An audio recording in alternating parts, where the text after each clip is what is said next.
ప్రియమైన సహోదరి సహోదరుడా, ప్రభువైన యేసుక్రీస్తు వారి నామం పేరిట మీ అందరికీ శుభవందనాలు.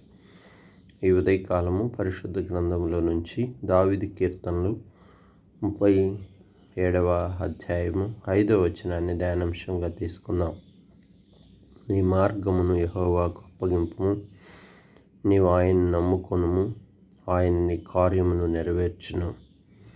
ప్రాముఖ్యంగా ఈ వాక్యములో ఆయన నీ కార్యమును నెరవేర్చును.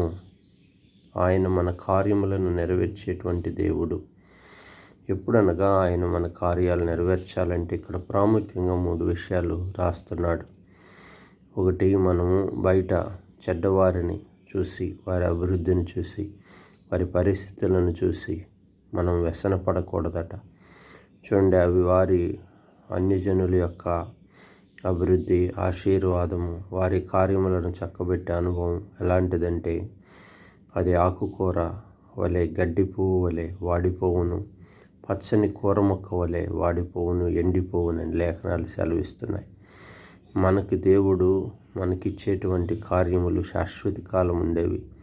ఆయన ప్రేమ చొప్పున ఇచ్చే ఆశీర్వాదములవి.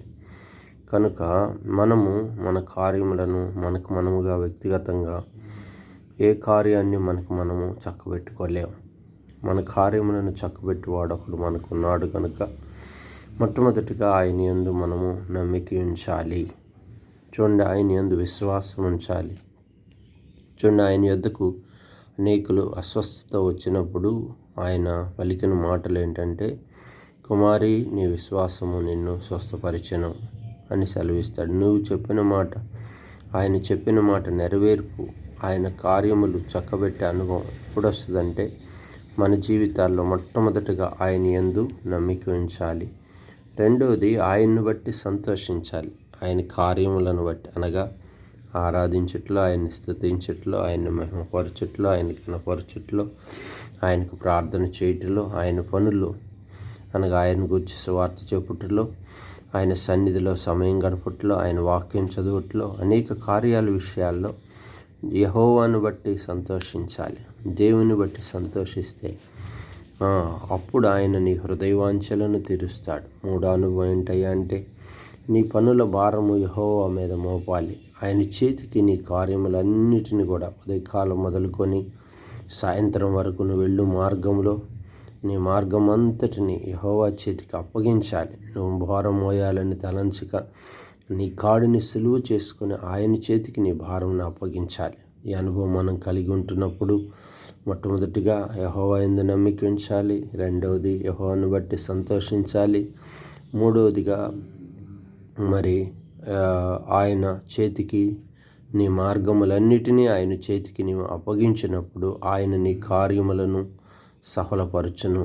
ఆయన నీ కార్యములను నెరవేర్చును. చూడండి, పరిశుద్ధ గ్రంథములో అబ్రహాము తన కుమారుడికి వివాహం చేయాలనుకున్నప్పుడు ఎలియాజరును పంపినప్పుడు ఎలియాజరు వెళ్ళే మార్గములో ఎలియాజరు యొక్క అనుభవం చాలా గొప్పది. ఆ కార్యం విషయంలో దేవుని చేతికి అప్పగించాడు. దేవుని బట్టి సంతోషిస్తున్నాడు. దేవుని సన్నిధిలో సమయం ఇచ్చాడు.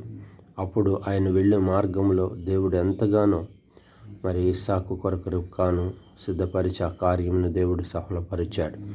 కాబట్టి యెహోవాను బట్టి సంతోషించుట, యెహోవా యందు నమ్మిక ఉంచుట, యెహోవా చేతికి మీ మార్గములను అప్పగించినప్పుడు, ఆయన సత్యమును అనుసరిస్తున్నప్పుడు మన జీవితాల్లో అనుదిన మన కార్యములను దేవుడు చక్కబెట్టగలడని లేఖనాలు సెలవిస్తున్నాయి. ఈ అనుభవాన్ని మనం కలిగి ఉందాం. చిన్న ప్రార్థన చేసుకుందాం. పరిశుద్ధుడా, ప్రేమ కలిగిన తండ్రి, మా కార్యములను చక్కబెట్టేవాడు నీవే. నీ యందే నమ్మిక ఉంచుచున్నాం. మా హృదయ వాంఛలను తీర్చివాడవు ప్రభువా. అయ్యా, నిన్ను బట్టి సంతోషిస్తున్నాం. నీ సత్యమును అనుసరించుటకు మాకు నేర్పించుము అయ్యా. మా భారము సులువు చేయము తండ్రి. ఈ రీతిగా మా అనుదిన కార్యాల్లో మీరే తోడయుండి నడిపిస్తూ రమ్మని, మా కార్యములన్నీ చక్కబెట్టుటకు మీ హస్తబలం తోడుగుంచి మహిమ పొందండి. సంఘము యొక్క సరిహద్దులు విశాలపరచము. సంఘమునకు క్షేమం అనుగ్రహించుము తండ్రి. సంఘములో వ్యాధిగ్రస్తులను స్వస్థపరచుము, బాగు చేయము. యవన కాల బిడ్డల భవిష్యత్తును కూడా దీవించుము. చిన్న బిడ్డలను కూడా ఆశీర్వదిస్తారండి. ఆర్థిక కొదువులన్నీ తీర్చుము, కుటుంబ వ్యవస్థలను ఆత్మీయంగా నడిపించి ఈ దినమంతయు మీ కృపలో బలపరుస్తారమని, మీరే మహిమ పొందమని యేసు నామమున ప్రార్థించి స్తుతించి అడిగి వేడుకుంటున్నాము తండ్రి. ఆమేన్.